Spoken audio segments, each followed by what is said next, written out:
Jaya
Om Namo Bhagavate Vasudevaya.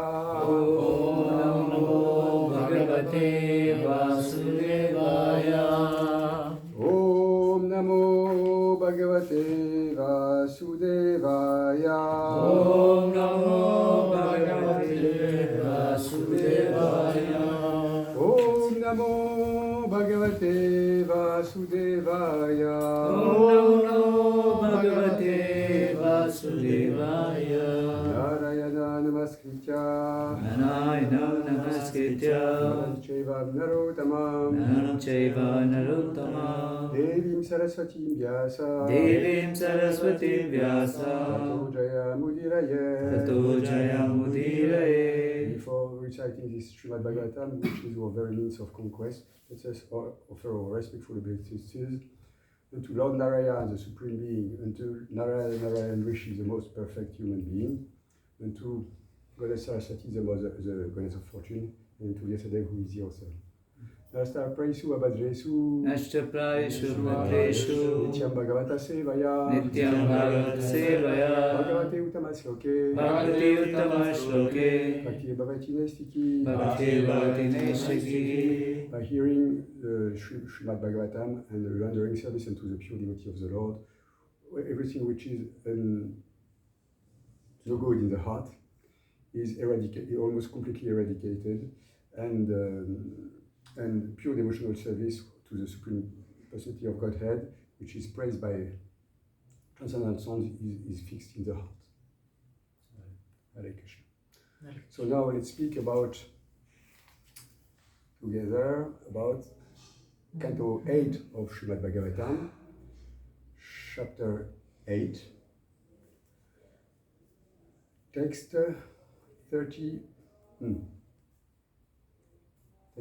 Text 39 and 40. 39 and 40. Acha. So, please repeat. Devasvam bhagam aranti. Devasvam bhagam aranti. Devahasvam bhagam aranti. Devasvam bhagam aranti. Yetulyasa hetava. Yetulyasa hetava. Yetulyasa hetava. Yetulyasa hetava. Satrayaga iva tasmin. Satrayaga iva tasmin. Satrayaga iva tasmin. Satrayaga iva tasmin. Isha dharma sanatana. Esha dharma sanatana. Devasvam bhagam aranti. Devasvam bhagam aranti. Yetulyasya etava. Yetulyasa hetava. Satrayaga iva tasmin. Satrayaga iva tasmin. Isha dharma sanatana. Esha dharma sanatana. Devasvam bhagam aranti. Devasvam bhagam aranti. Yetulyasa etava. Yetulyasa hetava. Satrayaga iva tasmin. Satrayaga iva tasmin. Isha dharma sanatana. Esha dharma sanatana. Devasvam bhagam aranti. Devasvam bhagam aranti. Yetulyasa etava. Yetulyasa hetava. Satrayaga iva tasmin. Satrayaga iva tasmin. Isha dharma sanatana. Esha dharma sanatana. Devasvam bhagam aranti. Devasvam bhagam aranti. Yetulyasa etava. Yetulyasa hetava. Satrayaga iva tasmin. Satrayaga iva tasmin. Esha dharma sanatana. Esha dharma sanatana. Devasvam bhagam aranti. Devasvam bhagam aranti. Yetulyasa hetava. Yetulyasa hetava. Satrayaga iva tasmin. Satrayaga iva tasmin. Isha dharma sanatana. Esha dharma sanatana. Devasvam bhagam aranti. Devasvam bhagam aranti. Yetulyasya hetavaha. Yetulyasa hetava. Satrayagaiva tasmin Satrayagaiva tasmin Esha dharma sanatana Esha dharma sanatana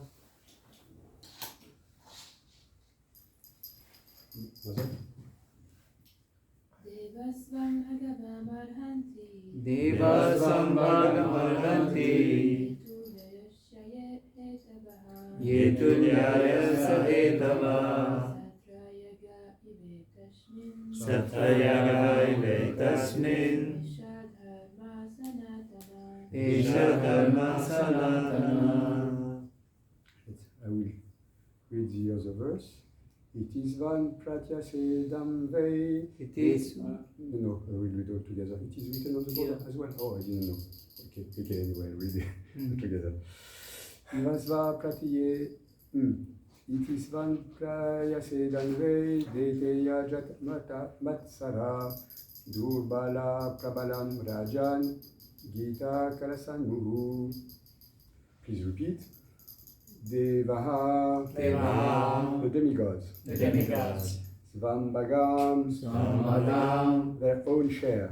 their own share, Aranti, Aranti, deserve to take. deserve to take, Yea, All of them who. all of them who, Tulya ayaya etava, Tulyaya Zitava, who made an equal endeavor. who made an equal endeavor, Satrayage, Satrayage, in the performance of sacrifices. in the performance of sacrifices, Eva, Eva, similarly. similarly, It just means it has meant in this matter. in this matter, Esha, Esha, this. this, Yes. Dharmaha, Dharmaha, religion. religion, Sanatana, Sanatana, eternal.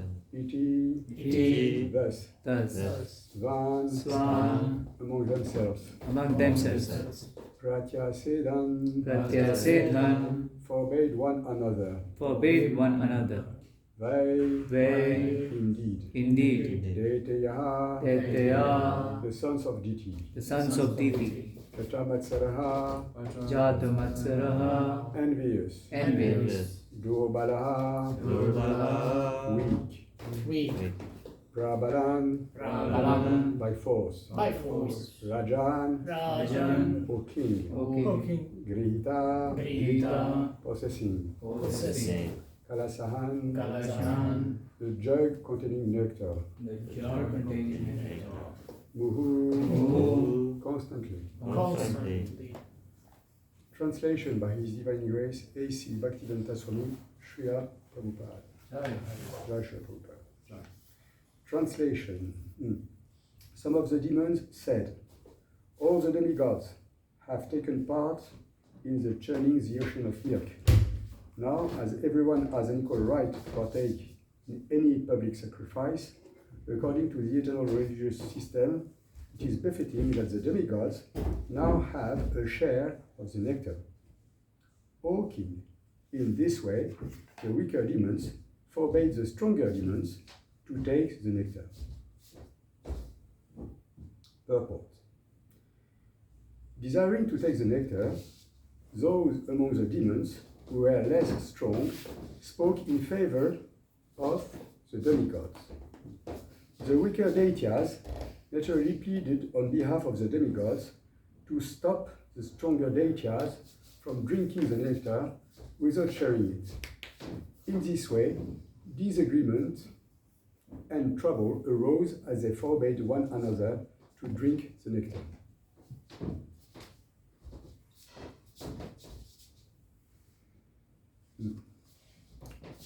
Om Agyana Chidrindasya Gyana Gyana Shalakaya Saksu Sunitagina Tasma Shri Gurave Namaha Vandeyam Shri Guru Sita Padakamalam Shri Guru Vaishnava Shri Rupa Sahajatatam Sahajana Raghunatam Vikam Sajivam Sarvetam Savadutam Arijana Saita Krishna Chaitanya Devam Shri Radha Krishna Padam Sahagana Radhika Shri Shakanvitam Sha He Krishna Karuna Sindhu Dinabandhu Jayapate Gopesha Gopika Kanta Radha Kanta Namostute Tapta Kanchana Gaurangi Radhe Vrindavaneshwari Vishvanusute Devi Pranamami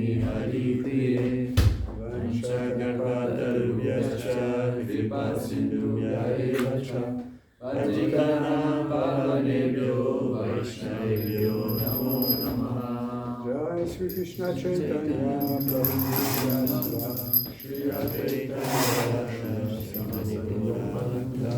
Hare Krishna, Hare Krishna, Krishna Krishna, Hare Hare, Hare Rama, Hare Rama, Rama Rama, Hare Hare. Translation again.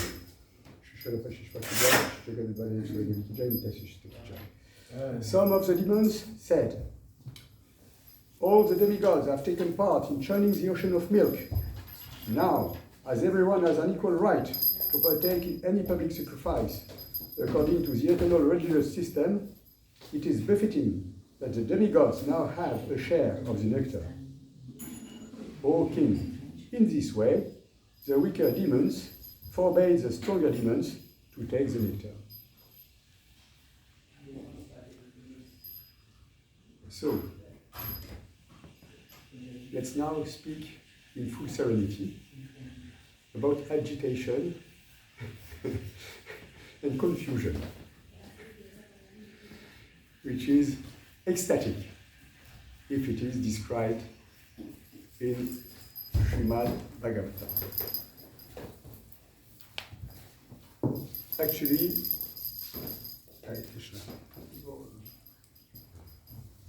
Actually, confusion, bewilderment, is one characteristic of the age of Kali. At the very beginning of Srimad Bhagavatam, the sages in Naimisharanya, Naimisharanya, the Rishaya Sunakadaya, yes. They assembled, they gathered in the Naimisharanya forest. They offered a seat to Sutta Goswami, the sages aided by Sunaka Rishi, and they started a sacrifice which is going to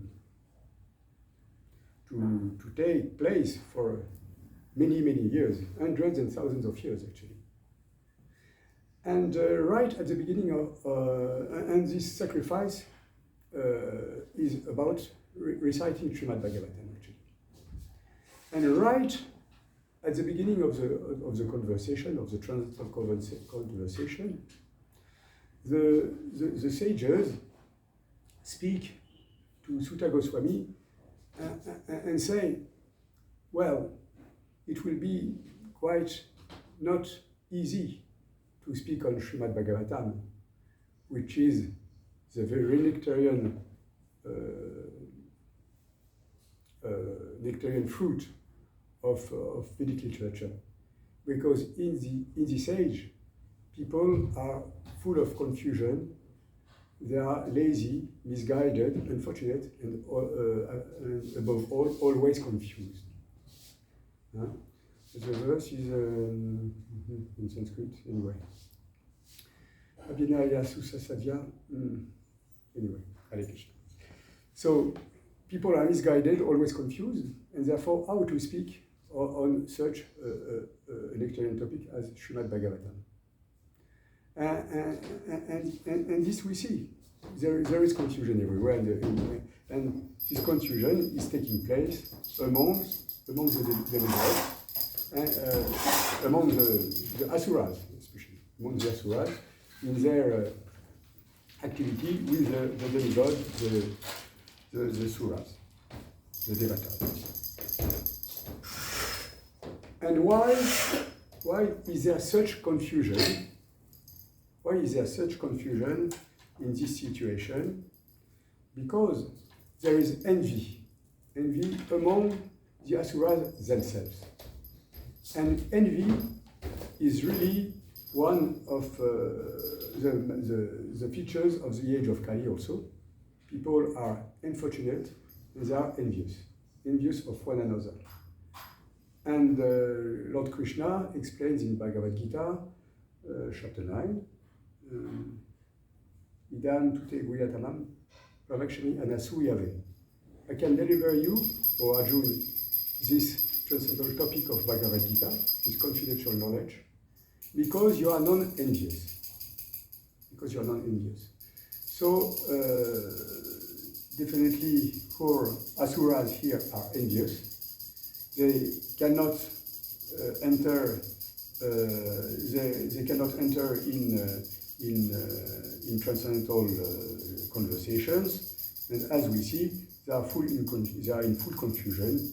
They have an argument about a pot of nectar. And actually they have been put in this confusion by Lord Krishna himself. And this is, of course, a transcendental, let's say, story.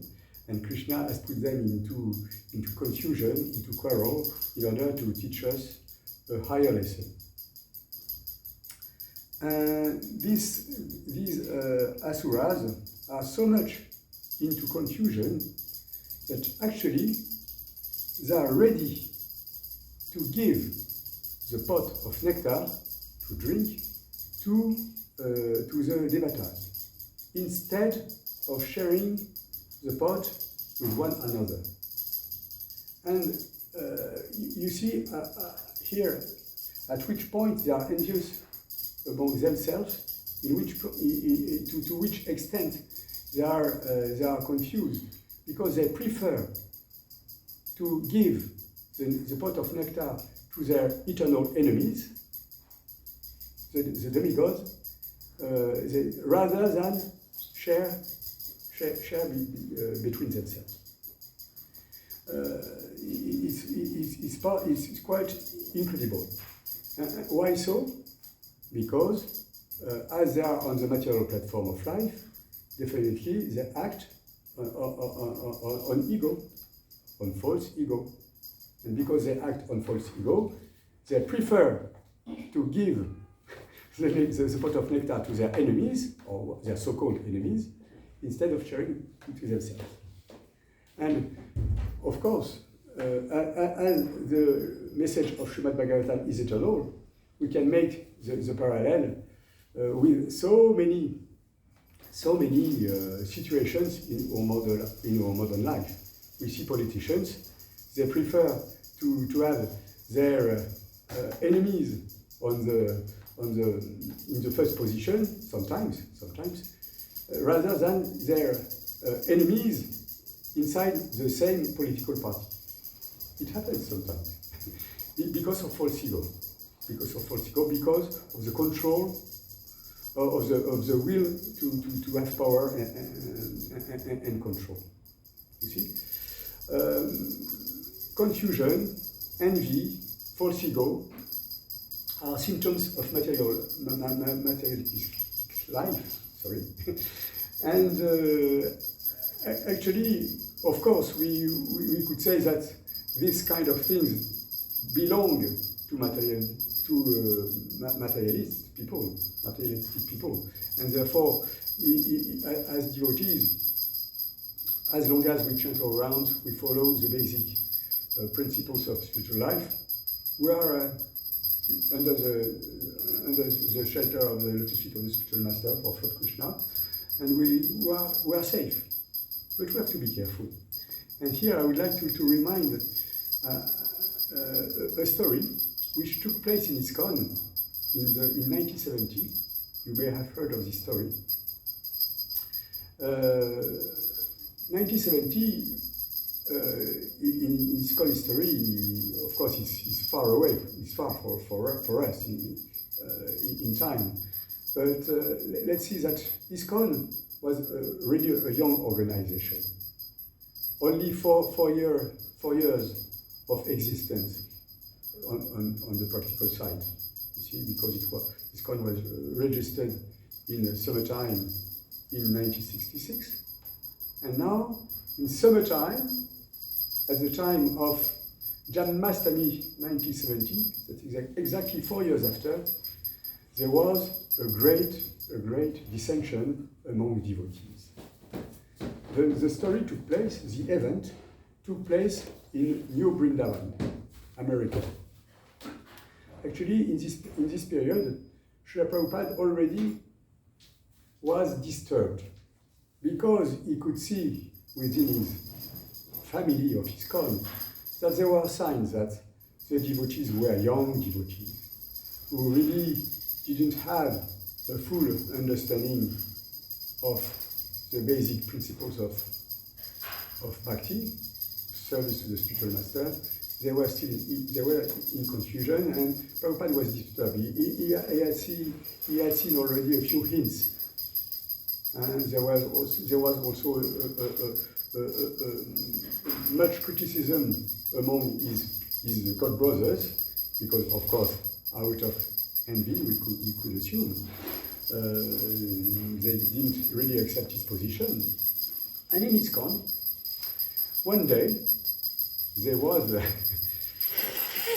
the senior devotee at the time, Brahmananda Prabhu, who arrived along with Vishnu Jan Maharaj, along with, I think it was Subal Maharaj, the three sannyasis. They arrived in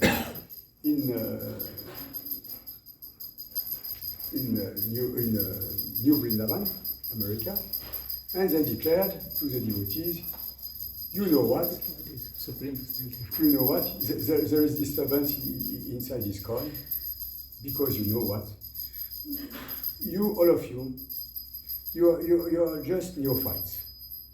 You haven't realized fully that Srila Prabhupada is God. Oh la la. So, and it was really a shock for many devotees. See, it was really a shock for many devotees because for them, Srila Prabhupada, as far as they understood, never declared that he was God. Of course, Srila Prabhupada is a pure servant of God. He's taking shelter at the feet of God, of Lord Krishna. But enough of this. Anyway, the Janmashtami festival took place in a very, very strange, to say the least, mood. Everyone was more or less, to say the least, unhappy. And actually, also Prabhupada wasn't physically present. He had taken a plane to fly to Japan. And the three sannyasis, they explained that actually that Prabhupada didn't want to be with them because they didn't recognize him as his special position as God. So anyway, it took some time. There was a quarrel for some time among the devotees, and from Japan, actually, Srila Prabhupada took a strong decision. All of you, three sannyasis, out of ISKCON for some time. You go on the road and preach, and then maybe you can come back to some to your senses. You can realize that the pure devotee of the Lord, the Guru, is the servant of God, but in no way God himself. Then the story goes on. I won't enter into details. Everything is explained very nicely by Devayasaki Prabhu in his book. What is called the book? Radha Damodar Vilas. You may read. And the next chapter explains actually how the three sannyasis who have been expelled from ISKCON, they arrive in one spot and they speak to a new person who is called Brian. And this Brian has a story with them. And he will become after in Rajuna Maharaj. Haribo. Haribol. It's a few years after. So anyway, just this example to explain that confusion, misunderstanding, quarrel may happen even in a saintly, godly society such as ISKCON. So therefore, we really have to be really strict in our devotional life. I'm preaching for myself. and to make sure that Maya doesn't enter into our heart and enter into our community.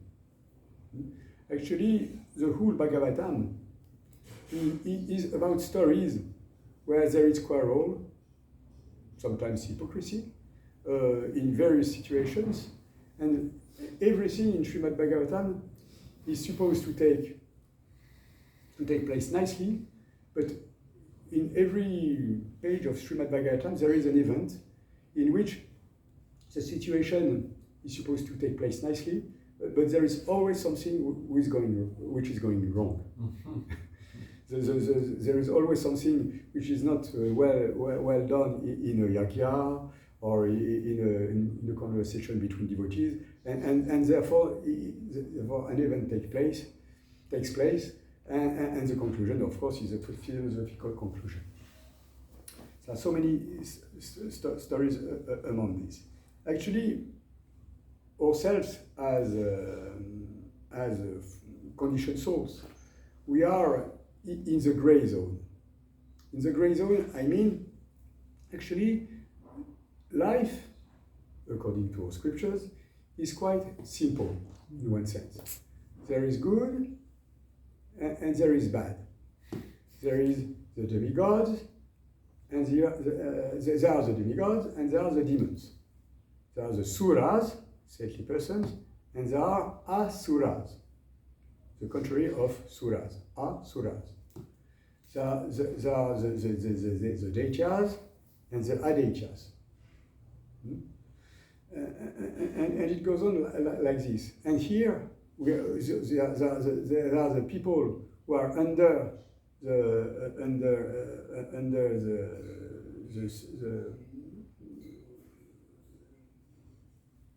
who are in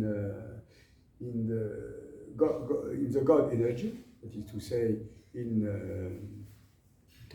internal potency, yes. And the other one who are not in the internal potency, good and bad. And here we are marginal energy of the Lord. We can be either in the internal potency or in the external potency.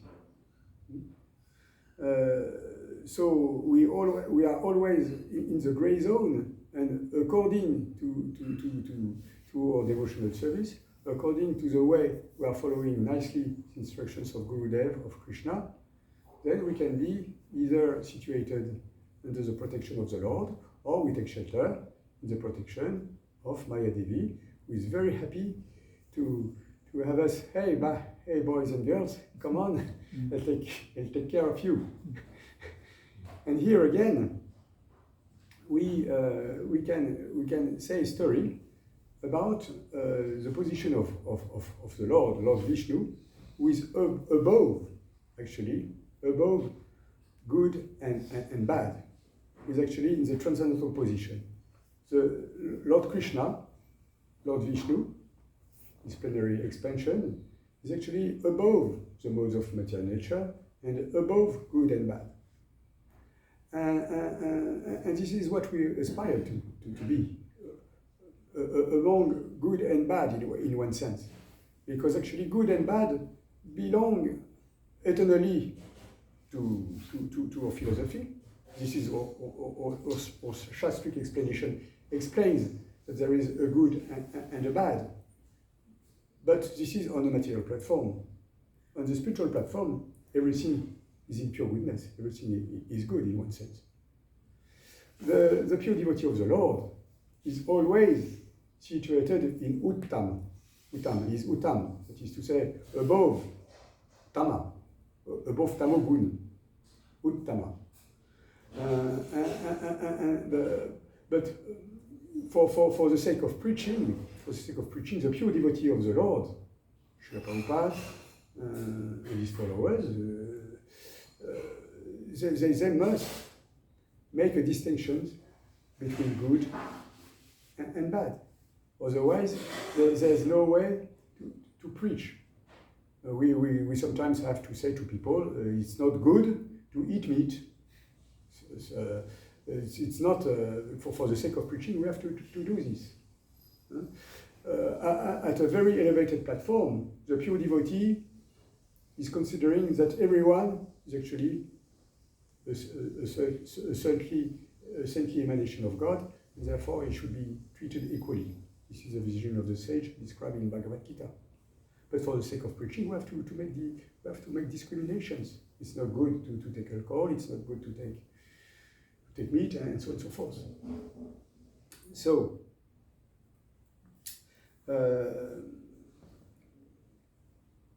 yes, to come back to the point, Vishnu is Uttama, is among good and bad. And actually, there was a conversation which is explained at the very end of Krishna book, in the 10th canto of Srimad Bhagavatam.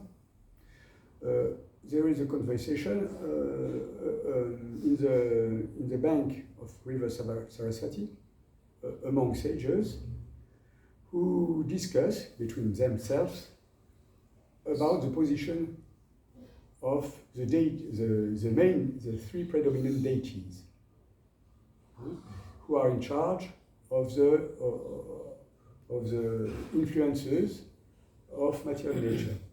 That is to say, the position of Lord Shiva, position of Lord Brahma, and position of Lord Vishnu.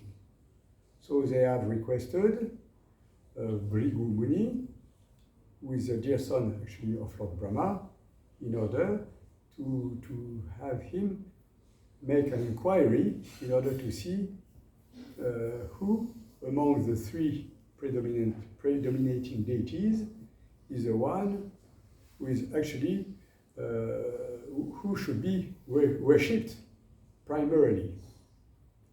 So, Bhrigu, following their request, is making his inquiry.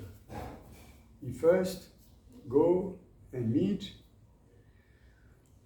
his father, Lord Brahma, and first of all, when he meets Lord Brahma, he forgets voluntarily to offer obeisances to Lord Brahma. Brahma is his father. It is the position of the junior to offer obeisances to seniors, among devotees also, to senior devotees, to spiritual master, and so on and so forth. This is opposition. And so Brahma is quite unhappy about the fact, and he is making he disagrees with the position with Bhrigu Muni, but he doesn't enter so much into a big. He is not so much.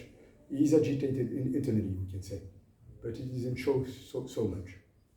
But he is quite agitated and he is unhappy, and he shows some unhappiness still. This is offense in the mind. Then Lord Bhrigu Muni, Prabhu, goes to meet Lord Shiva. Shiva is supposed to be his brother in the story. So, as a brother, Lord Shiva is quite happy to see Bhrigu Muni coming to visit him. Lord Shiva, who is a saintly person, is always meditating in the lotus feet of Lord Vishnu, and he sees Bhrigu coming, and he leaves his seat in order to greet him. welcome Brigu. And he starts to try to embrace Brigu. And Brigu says, no, sorry, brother. Nice to meet you, but still don't embrace me because you see, you're quite dirty today. So forget, please. So Lord Shiva becomes very agitated. He says, oh, come on, you rascal, leave me alone, please. You don't understand. I'm a devotee also, so leave me. What you do is not good, not right. So Brigu, okay, considers the situation, leaves the place. Now Brigu has offended Lord Shiva by speech. Second level of offense. Second level of offense. And now Brigu comes and meets Lord Vishnu. Lord Vishnu is in Svetadvip, in the spiritual realm, in a Vaikuntha planet, which is actually still in the material world, but still considered as Vaikuntha planet, Svetadvip. And Lord Vishnu is with his consort Goddess Lakshmi, is messaging his lotus feet, and he's quite real good, happy, in transcendental atmosphere. And Brigu Muni is coming. Vishnu says, oh, come on, my son, I'm very happy to see you. And Brigu starts to make a kind of experiment, if we can say so. He puts his foot on Lord Vishnu's chest, which is the third step of offense. First one was offense by mind, offense by speech. The third one is offense by gesture, by action. Of course, this is the biggest offense. But Lord Vishnu isn't disturbed at all, and is not agitated, and even is quite concerned that, my dear Brigu, what you have done is not right. You see, my chest is quite strong. It's quite. Maybe you could hurt yourself by doing so. So sorry, I didn't take care of you nicely. Sorry, I'm very sorry about this. What can I do? so this is quite. When we can see this is too much in one sense. But still, this is the position of Vishnu. The devotee comes as an offender, and still Lord Vishnu takes him as his naughty child, but his child anyway, and he doesn't want his child to be hurt. So Brigu Muni, after the episode, comes back to the river Sarasvati, where the sages are discussing spiritual topics, and he gives his comment that Lord Vishnu is definitely the one who is in no agitation, who is never disturbed in any situation, and is therefore the one who should be definitely worshipped in any case.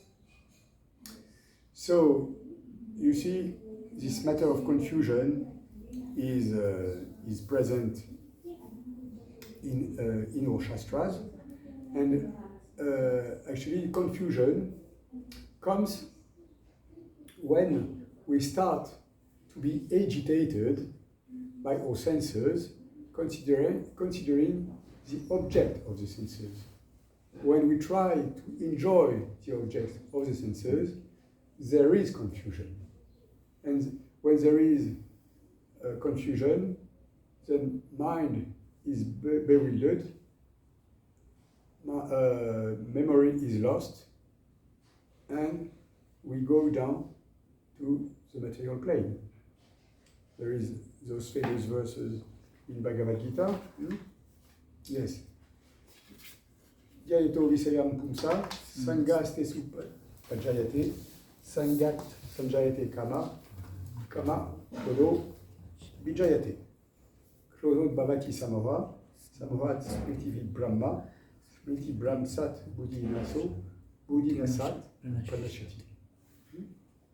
From anger, complete delusion arises, and from delusion, bewilderment of memory. When memory is bewildered, intelligence is lost, and when intelligence is lost, one falls down again into material world. This is exactly the situation in which the asuras are. Actually, they don't need to fall down in the material world, because by consciousness they are already in the material world. Therefore, they anchor after immortality. Immortality is actually the dream of all materialists. They try to increase their duration of life, although it is impossible. And because of this strong anchoring, this strong desire for immortality, they're ready to fight. They try to invent all kinds of machines nowadays to try to increase their duration of life, to try to be immortal, actually to try to be God, to summarize, and that's it. So all demons here are in the same situation. They try to be immortal. In order to try to be immortal, they are ready to make compromise with their enemies, the demigods, and therefore they are in full confusion.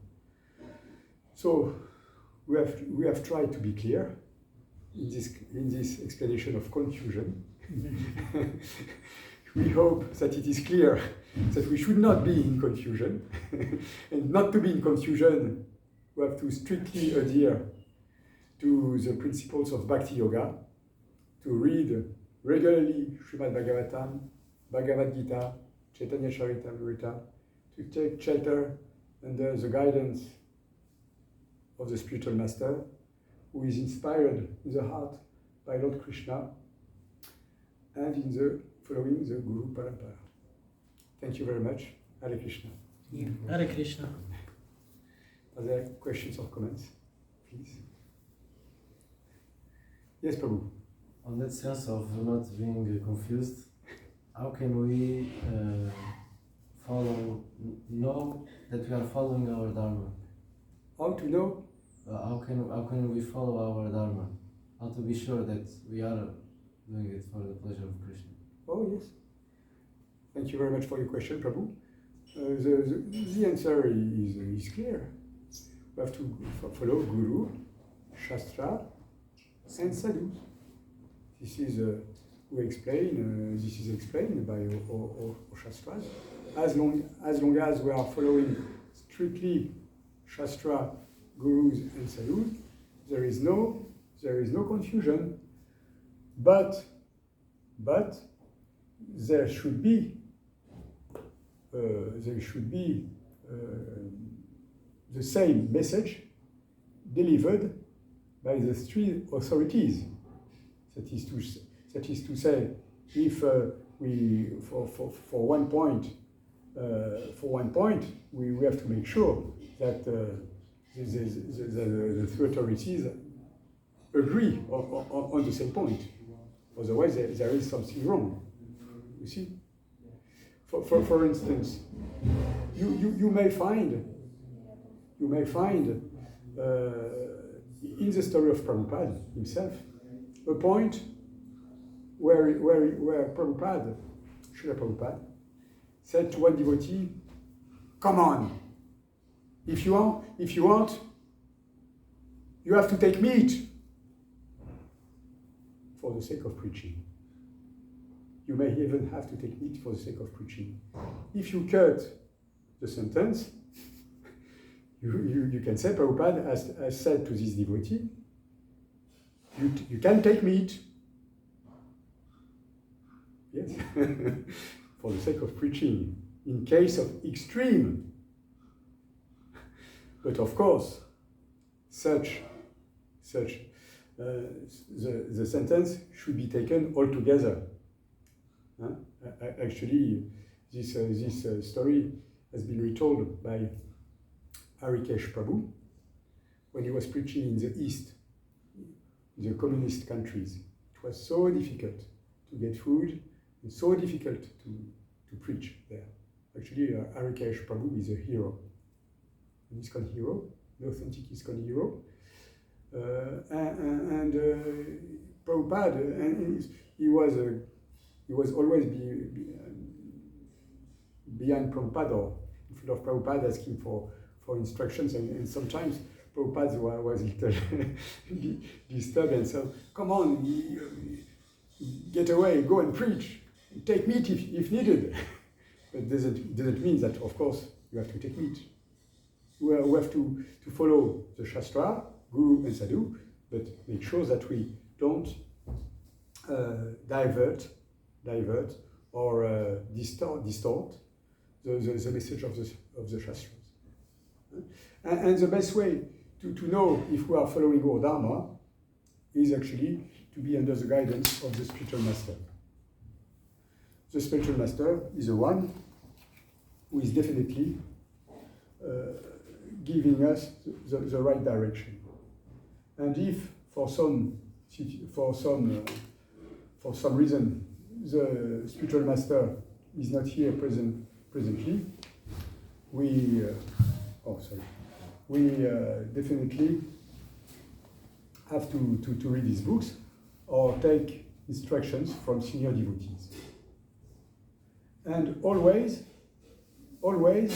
bear in mind the simple idea that we should recall every day, actually. What would Srila Prabhupada do in my present situation? What would he do? And this is actually also the best way to be in our Dharma, Sanatana Dharma. Did I answer your question? Yeah, thank you. It's a good one to remind myself what would Prabhupada do. Yes, what would Prabhupada would do? What would my spiritual master would do in such a situation? If we have this in mind, if we keep this in mind, most probably we shall be safe in spiritual life. Yes? Hare Krishna. Sorry for my broken English. Thank you. Prabhupada. Thank you for your tolerance. Thank you. Hare Krishna. Hare Krishna.